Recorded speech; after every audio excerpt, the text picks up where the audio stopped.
میرے ایک بابا جی ہیں، میں ان کے پاس گیا، میں نے کہا حضور مجھے بھی ڈر لگتا ہے کہ پتہ نہیں کب موت آ جائے، خوف آتا ہے۔ فرمانے لگے کہ اچھا موت سے ڈرتے ہو؟ میں نے کہا ہاں اب ڈر لگتا ہے، عمر زیادہ ہو رہی ہے، پہلے فیل نہیں ہوتا تھا، اب ڈر لگتا ہے۔ تو پوچھنے لگے اچھا تمہارے ابا کہاں ہیں؟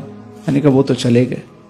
نانا کہاں ہیں؟ میں نے کہا وہ بھی وہاں چلے گئے۔ نانی کہاں ہیں؟ وہ بھی چلے۔ دادا کہاں ہیں؟ وہ بھی چلے گئے۔ دادی کہاں ہیں؟ میں نے خالو کہاں ہیں؟ چاچا کہاں ہیں؟ میں نے کہا سب چلے گئے۔ تایا کہاں ہیں؟ میں نے کہا سب گئے۔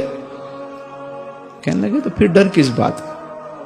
بھائی تم بھی چلے جاؤ گے تو انہی کے پاس جاؤ گے نا جہاں سارے ہیں، آدھے سے زیادہ خاندان تو وہاں ہیں، اور جو تھوڑا بہت رہ جائے گا وہ بھی پیچھے ایک ایک کر کے آ ہی جائے گا، تو ڈرنا کس بات کا ہے؟ پھر فرمانے لگے اچھا یہ بتاؤ تمہارے بابا کہاں ہیں؟ خواجہ کہاں ہیں؟ میں نے کہا وہ بھی وہیں۔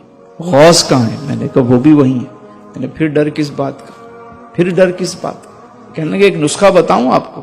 میں نے کہا بتائیے۔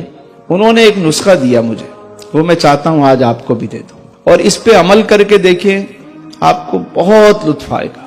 عمل کریں گے؟ فرمانے لگے بیٹا روز ان کو نا جو چلے گئے دنیا سے ان کو روز ایک تحفہ پیش کر دیا کرو۔ میں نے کہا تحفہ کیسے؟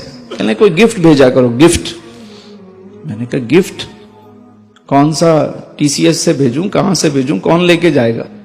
کہنے لگے نہیں پتر، روز فاتحہ پڑھ کے نا ان کو ایصال ثواب کر دیا کرو۔ 1 مرتبہ سورہ فاتحہ، 3 مرتبہ سورہ اخلاص، اور کہو یا اللہ اس کا ثواب میں اپنے پیارے آقا صلی اللہ علیہ وسلم، تمام صحابہ کرام، تمام اہل بیت اطہار، جمیع مومنین مومنات، مسلمین مسلمات، اور بالخصوص جو آپ کے والدین ہیں، جو اعزاء اقربا، ان کا نام جو ہے نا اس میں شامل کر لیں کہ بالخصوص اس کا ثواب ان کو پہنچے۔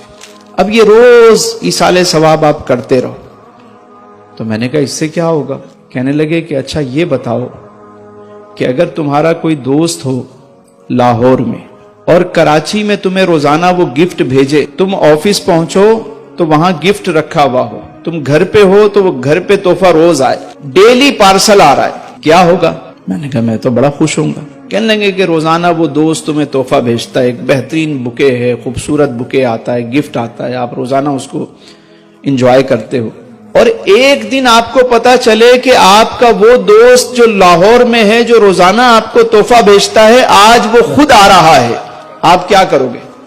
میں نے کہا میں تو بھرپور تیاری کروں گا استقبال کی، میں تو جو ہو سکے گا میں اچھے اچھے کھانے بنواؤں گا، میں تیاری کروں گا، میں اس کا استقبال کروں گا۔ تو فرمانے لگے یہی بات ہے کہ جب تم روزانہ کسی کو ایصال ثواب کرتے رہو گے نا، اپنے بزرگوں کو، اپنے بڑوں کو، اپنے والدین کو، تو جب تم دنیا سے جاؤ گے تو وہ سب تمہارے استقبال کے لیے جمع ہوں گے۔ بات سمجھ میں آئی؟ تو روزانہ ایصال ثواب کریں گے، روز کیجیے۔ پھر یہ ہوتا ہے کہ جیسے آپ نے شروع کیا اور آپ کو 2-4 نام یاد آ گئے کہ بھئی یہ چلے گئے، ان کو بھی میں ان کا نام لے لیتا ہوں، بالخصوص فلاں فلاں فلاں لے لیا۔ اب آپ کو خبر ملی یار فلاں بندے کا انتقال ہو گیا، وہ بھی آپ کا دوست تھا یا دوست کے والد تھے یا والدہ تھی، اس کا نام بھی اس فہرست میں شامل کر لیں۔ پتا چلا یار فلاں بندے کا نام بھی شامل ہو گیا، وہ بھی چلا گیا، اس کو بھی اس فہرست میں شامل کر دیں۔ آہستہ آہستہ آہستہ آپ کی یہ فہرست بڑی ہونا شروع ہو جائے گی۔ اس کے گھر والے شاید بھول جائیں اس کو، لیکن آپ روزانہ اس کو ایصال ثواب کر رہے ہوں گے۔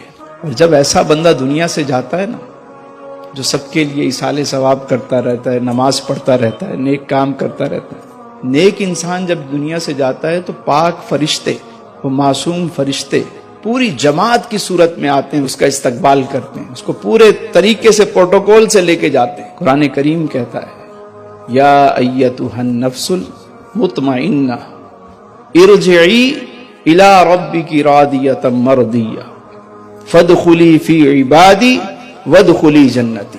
اے پاک روح آجا، باہر آجا، اب چلنے کا ٹائم آ گیا تیرا۔ تو بڑے طریقے کے ساتھ اس کو لے کر جاتے ہیں اعلیٰ علیین کی طرف۔